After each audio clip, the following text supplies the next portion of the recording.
नमस्कार, मैं A K. Singh future zone classes के यूट्यूब चैनल पे आप सबों का स्वागत करता हूँ।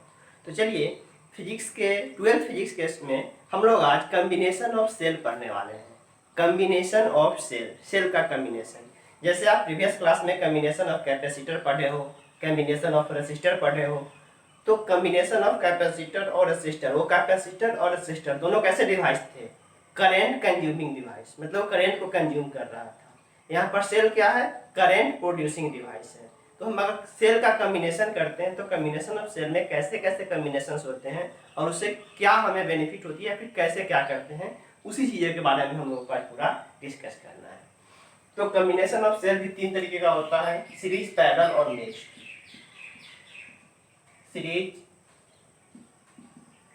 कम्बिनेशन, जैसे आप नाम से ही देख रहे हो, जैसे सारे वायर को एक ही वायर से सारे सेल्स को जोड़ दो, सीरीज कम्बिनेशन। मतलब इसको अगर आप डिफाइन करना चाहो तो if number of cells are connected such that second terminal of first cell is connected with first terminal of second cell and so on, then this types of combination of cell is called series combination. Series combination, सही। पहले का दूसरा terminal, मतलब इस तरीके से अगर connection करना हो तो हमें किस तरीके का रिजल्ट क्या करके लाएंगे। ये नंबर ऑफ सेल है। इसमें हमने कितना सेल कनेक्ट कर रखा है? n cell. इसमें कितना सेल कनेक्टेड है? इस तरीके से हमने n सेल कनेक्ट कर रखे हैं। हर एक सेल का इंटरनल रेजिस्टेंस स्मॉल r है और उसका ईएमएफ E है। Let EMF of each cell और small r internal resistance,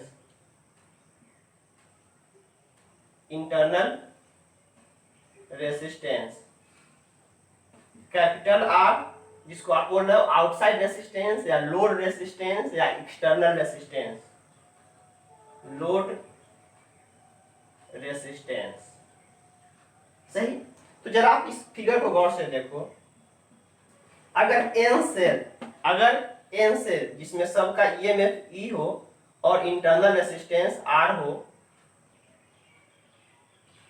connect किए तो सबका ईएमएफ मिलकर के नेट ईएमएफ कितना हो जाएगा? Ne।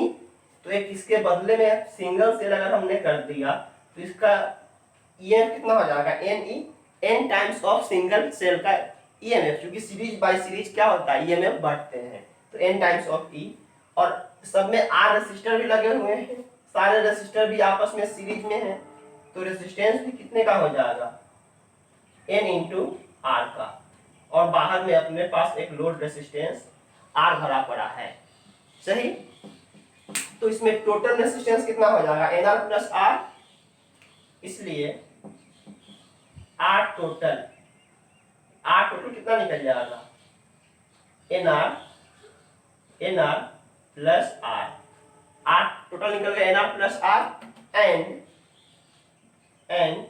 E टोटल कितना निकल जाएगा? Ne, n times of single. तो टोटल रेसिस्टेंस निकल गया, टोटल ईएमएफ निकल गया, तो क्या हम करंट निकाल सकते हैं? इसलिए I इक्वल टू क्या हो जाएगा? Total EMF by total current, total EMF by total resistance. ये क्या निकल गया? सीरीज कम्बिनेशन में करंट। पहले इतना नोट करें, दिस फिगर, दिस, इस फिगर का equivalent figure, this and this.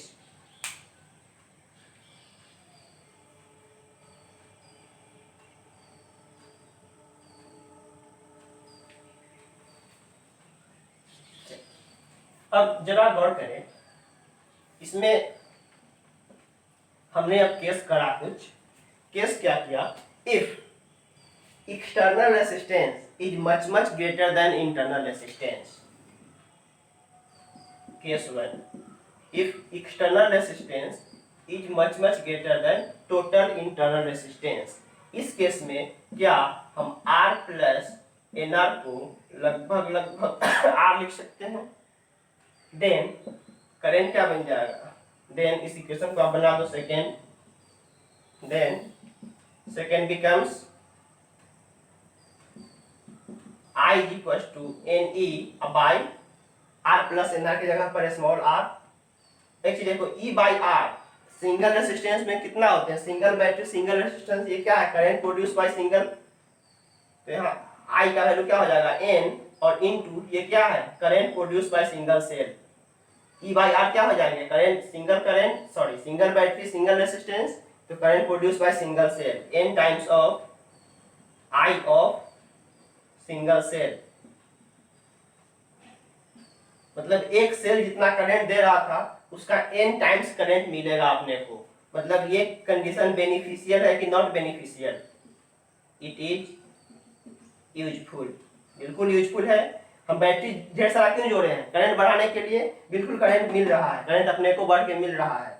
अगर लोड रेसिस्टेंस का वैल्यू, ये ऑब्जेक्टिव में क्वेश्चंस करते हैं कि अगर लोड रेसिस्टेंस का वैल्यू इंटरनल रेसिस्टेंस से बहुत ज्यादा हो जाए, देन सीरीज कॉम्बिनेशन बेनिफिशियल होते हैं। सीरीज कॉम्बिनेशन में जो करंट मिलेंगे, एक बैटरी के करंट का n टाइम्स मिलेगा। मतलब जितना बैटरी हम लगाएंगे उतना गुना करंट बढ़ता चला जाएगा सीरीज कॉम्बिनेशन में। कंडीशन यही है, if external resistance is greater than internal resistance.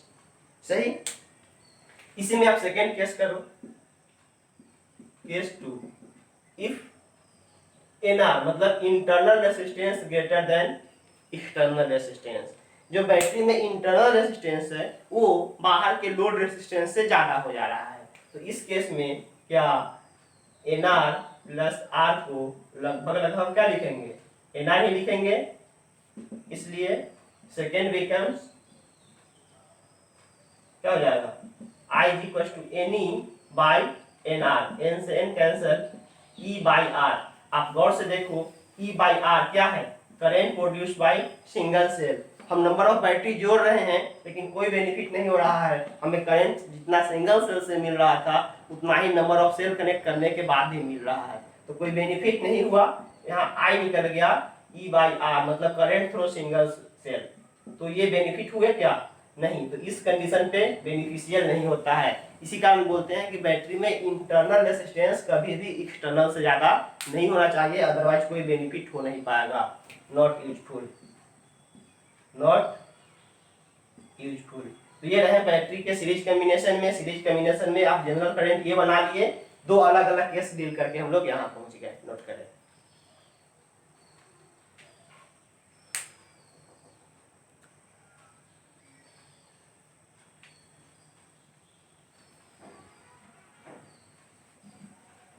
आ जाओ आप पैरेलल कॉम्बिनेशन पे। दूसरा पैरेलल कॉम्बिनेशन। तो पैरेलल कॉम्बिनेशन को आपको डिफाइन करना होगा। क्या करोगे? सेल का हर एनोड एक साथ और कैथोड एक साथ।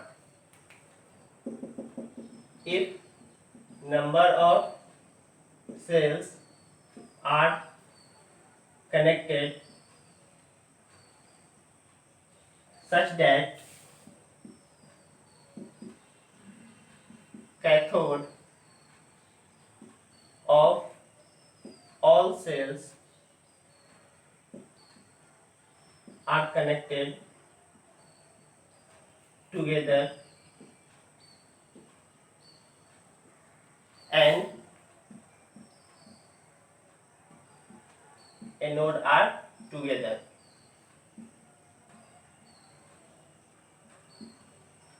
Then this is called parallel combination. Parallel combination. तब इसको क्या बोलेंगे, पैरेलल कॉम्बिनेशन में बोलेंगे। हम मान लेते हैं let there are m cell in parallel. m cell parallel में लगाए हैं, E सबका EMF है, EMF of each cell, R internal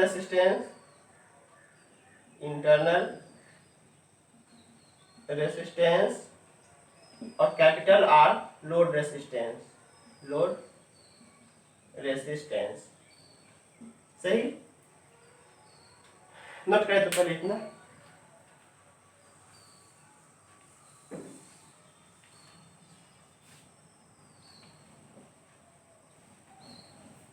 अब एक फ्रेश फिगर बनाते हैं। पैरेलल में क्या होगा, सारे सेल्स के एनोड एक साथ कनेक्ट होंगे और सारे सेल के कैथोड एक साथ कनेक्ट होंगे। चलिए, एक सेल, दूसरा सेल, तीसरा सेल, ऐसे ही अपने पास बहुत सारा सेल है।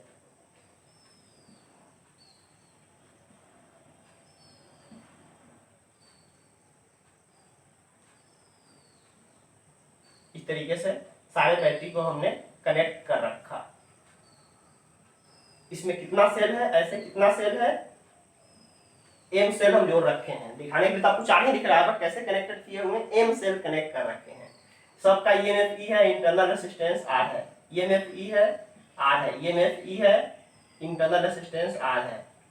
सही, और इसको बाहर से हम एक R ओम के एक्सटर्नल रेसिस्टेंस से जोड़ दिए, तो देन सबका एनोड इस साइड है तो करंट ऐसे ही बन के ऐसे निकलेंगे।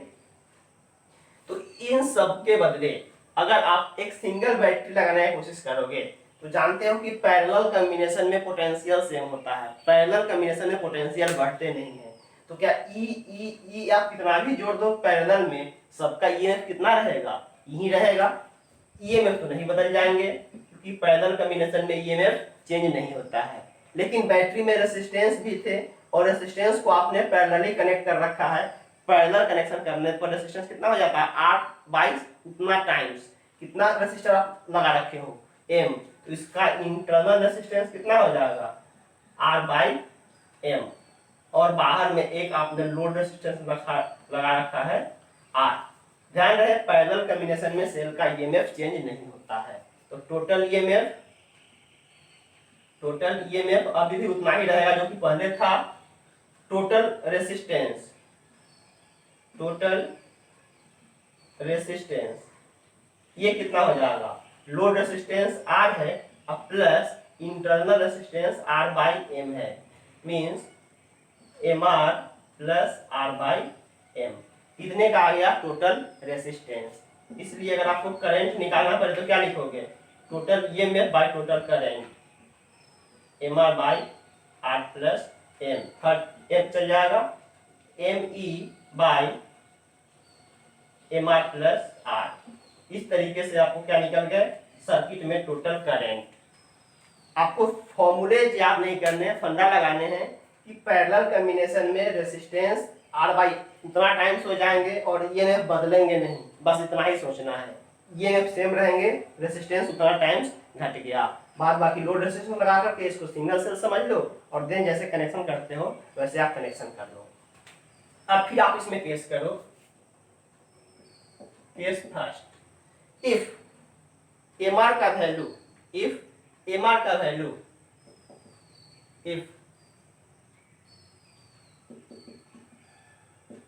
MR much greater than R, MR much greater than R, मतलब एक्सटर्नल रेसिस्टेंस का M टाइम्स इंटरनल रेसिस्टेंस से ज्यादा हो रहा है। इसलिए इस इक्वेशन को आपने अगर फर्स्ट मान रखा है, इसलिए फर्स्ट बिकम्स, फर्स्ट क्या बन जाएंगे, I इक्वल्स टू, अगर MR much greater then R है, इस केस में क्या MR प्लस R को लगभग MR लिख दो, बिल्कुल। तो फर्स्ट क्या बन जाएंगे, ME बाई MR, M से M cancel, I equals to E by R। हम बहुत सारा पोटेंशियल जोड़े तो है लेकिन हमें करंट मिला एक ही के बराबर का ई बाई आर, तो क्या फायदा, नॉट यूजफुल, नॉट यूजफुल, ये कंडीशन यूजफुल नहीं है, कोई बेनिफिशियल नहीं है। बैटरी को हम नंबर ऑफ बैटरी क्यों लगाते हैं, ताकि अपने को ज्यादा करंट मिले। ज्यादा करंट कहाँ मिला, सिंगल सेल से जितना करंट मिलता था उतना ही करंट मिल करके रह गए। चलिए इसका सेकेंड केस डील करो आप। केस सेकेंड, इफ आर का value greater than M R, if internal resistance much greater than external resistance. इस केस में क्या R प्लस एम आर को हम अप्रोक्सीमेटली R लिख दें, इसलिए फर्स्ट क्या बन जाएंगे, I is equal to M E by R, M E by R. इसको आप ऐसे लिख सकते हो, I is equal to M into E by R, मतलब current through single cell, E by R क्या है, current through single cell, current through single cell. तो ये यूजफुल कंडीशन है कि नहीं, इट इज यूजफुल, ये यूजफुल है। अगर ये सिचुएशन आप होल्ड कर रहे हो तो यूजफुल है, लेकिन जरा सोच के देखो ये चीज आपके लिए प्रैक्टिकली पॉसिबल नहीं है। क्यों, क्योंकि ये सेल का इंटरनल रेसिस्टेंस है और ये क्या है, एक्सटर्नल रेसिस्टेंस है। आप जानते हो कि बैटरी में इंटरनल रेसिस्टेंस बहुत कम होता है, बैटरी में ऑलरेडी इंटरनल रेसिस्टेंस बहुत कम होते हैं और उससे मच लेसर देन मुझे लगाने हैं एक्सटर्नल रेसिस्टेंस, तब जाकर के ये कॉम्बिनेशन यूजफुल होगा। मतलब प्रैक्टिकली ये कंडीशन पॉसिबल नहीं है, प्रैक्टिकली ये कंडीशन पॉसिबल नहीं है। मींस आप यूं साफ कर सकते हो कि पैरेलल कॉम्बिनेशन सेल का पैरेलल कॉम्बिनेशन पॉसिबल नहीं है। क्यों, क्योंकि अगर आप प्रैक्टिकली पॉसिबल है कि चलो लोड रेसिस्टेंस इंटरनल से ज्यादा होना चाहिए, जो कि जनरली होता है, उस केस में अपने को ये कोई बेनिफिट किया ही नहीं। नंबर ऑफ बैटरी जोड़ने की कोशिश किए हैं लेकिन कोई बेनिफिट हुआ नहीं। दूसरा केस डील कर रहा है इस वाले केस पे अपने को बेनिफिशियल दिख तो रहा है, बेनिफिशियल दिख तो रहे हैं, बट ये प्रैक्टिकली पॉसिबल है नहीं प्रैक्टिकल लाइफ में। मीन्स आप सिंपल कर सकते हो कि बैटरी का पैरेलल कॉम्बिनेशन करना बेवकूफ़ी है। कभी भी सेल को हम लोग पैरेलली कनेक्ट नहीं करते हैं, थियोरेटिकली करने के लिए तो कर रहे हैं बट प्रैक्टिकली सेल्स के पैरेलल कॉम्बिनेशन नहीं करते हैं। नोट करें।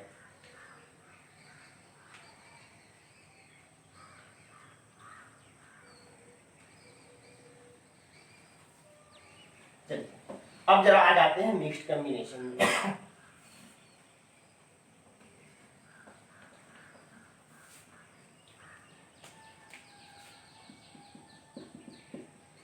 Mixed combination,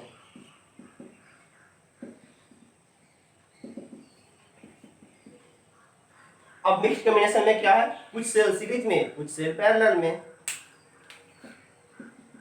if number of cells are connected such that some of them are in series and some of them are in parallel, then this combination is called series combination. Mixed combination.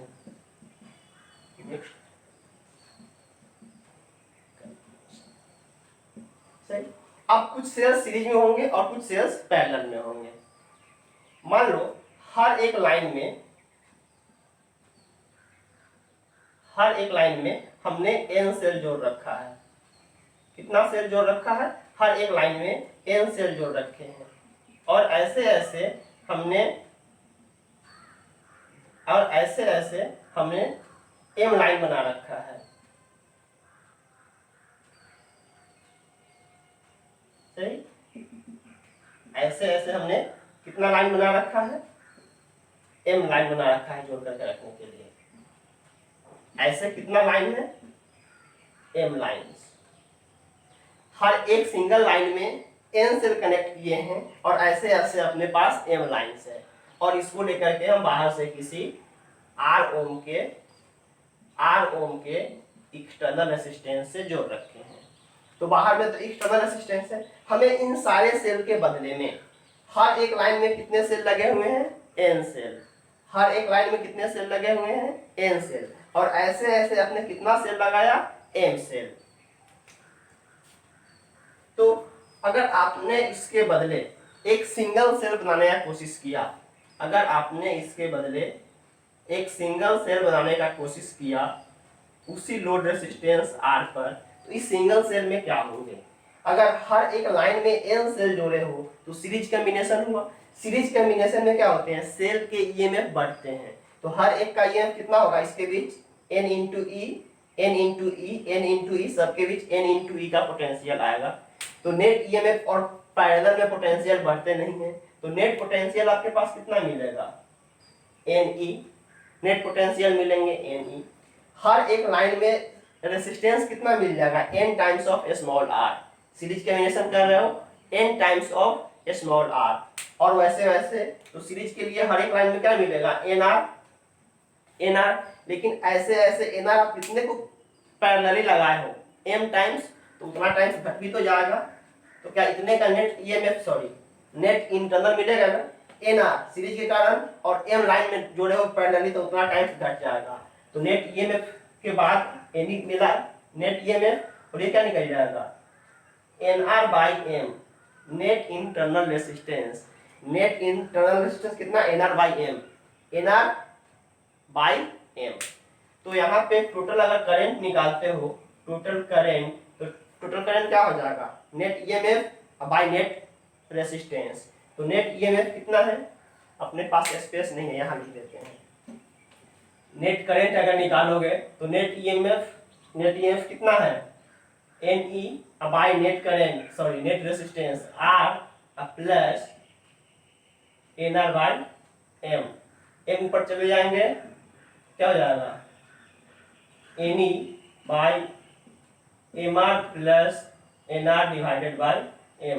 ये ऊपर चले जाएंगे, MNE divided by MR plus NR। कितने का current आपको मिलेंगे, कितने का करंट आपको मिलेंगे। तो ये फॉर्मूलेज हम याद करने के लिए नहीं लिखवा रहे हैं, हम लिखवा रहे हैं कि बैटरी के कॉम्बिनेशन में होता क्या है। सीरीज कॉम्बिनेशन आप जितना करोगे उतना पोटेंशियल बढ़ेगा, पैरेलल में पोटेंशियल सेम रहता है। क्योंकि बैटरी के साथ उसके इंटरनल रेसिस्टेंस भी है, तो खुद ब खुद इसमें कॉम्बिनेशन ऑफ रेसिस्टेंस भी भाग जाएगा। क्योंकि सीरीज कॉम्बिनेशन करोगे एन रेसिस्टर का तो इक्विवेलेंट निकल जाएगा NR, और पैरेलल कर रहे हो M का, तो उतना टाइम घट जाएगा। तो NR बाई M, इस पूरे के जगह पर रेसिस्टेंस आएगा, और पूरे में EMF कितने आ जाएंगे, N से लगाए हो सीरीज वाले में तो N इंटू E। बाहर में लोड रेसिस्टेंस R का था, करंट I बराबर E बाई R करके करंट निकाल दिए। तो जनरली आप इस फंडे को याद रखोगे कि सीरीज में क्या होते हैं, पैरेलल में क्या होते हैं, देन करंट करस्पॉन्डिंगली आप खुद से निकाल सकते हो। नोट करें,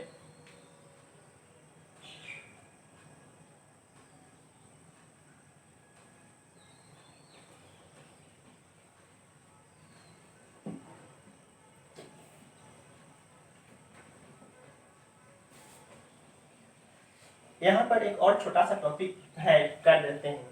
किसी भी सेल का इफिशियंसी कितना क्या होता है,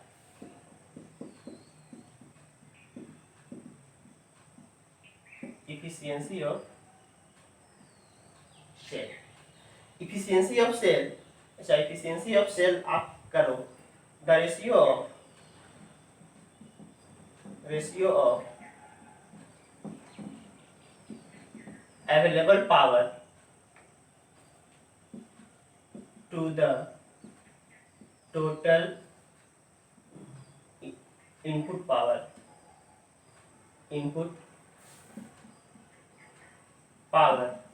is called EMF,